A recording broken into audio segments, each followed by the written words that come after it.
بسم اللہ الرحمن الرحیم۔ شروع اللہ کے نام سے جو سب پر مہربان ہے، بہت مہربان ہے۔ بڑی خرابی ہے ناپ تول میں کمی کرنے والوں کی کہ جب لوگوں سے ناپ کر لیتے ہیں تو پورا پورا لیتے ہیں، اور جب انہیں ناپ کر یا تول کر دیتے ہیں تو کم دیتے ہیں۔ کیا انہیں اپنے مرنے کے بعد جی اٹھنے کا خیال نہیں، اس عظیم دن کے لیے جس دن سب لوگ رب العالمین کے سامنے کھڑے ہوں گے؟ ہرگز نہیں۔ یقیناً بدکاروں کا نامہ اعمال سجین میں ہے، اور آپ کو کیا معلوم کہ سجین کیا ہے؟ یہ تو لکھی ہوئی کتاب ہے۔ اس دن جھٹلانے والوں کی بڑی خرابی ہے۔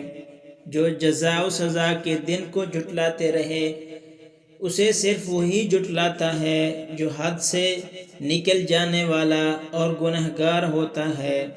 جب اس کے سامنے ہماری آیتیں پڑھی جاتی ہیں تو وہ کہہ دیتا ہے کہ یہ اگلوں کے افسانے ہیں۔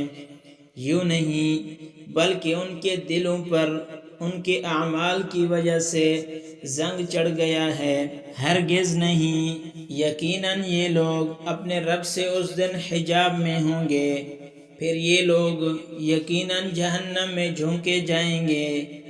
پھر کہہ دیا جائے گا کہ یہی ہے وہ جسے تم جھٹلاتے رہے۔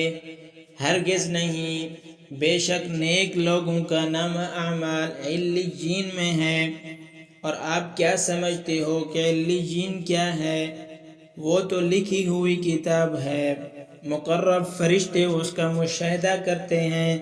یقیناً نیک لوگ بڑی نعمتوں میں ہوں گے، تختوں پر بیٹھے دیکھ رہے ہوں گے۔ آپ ان کے چہروں سے ہی نعمتوں کی تر و تازگی پہچان لوگے۔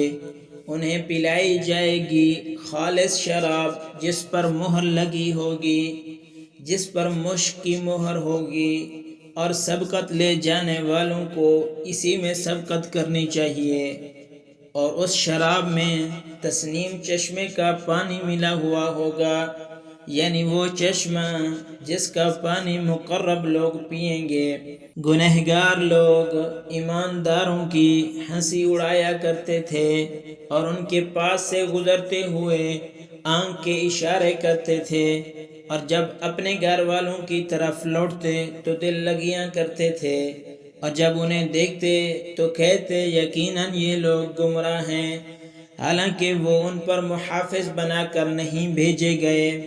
پس آج ایمان والے ان کافروں پر ہنسیں گے، تختوں پر بیٹھے دیکھ رہے ہوں گے کہ کافر لوگوں کو واقعی ان کاموں کا بدلہ مل گیا جو وہ کیا کرتے تھے۔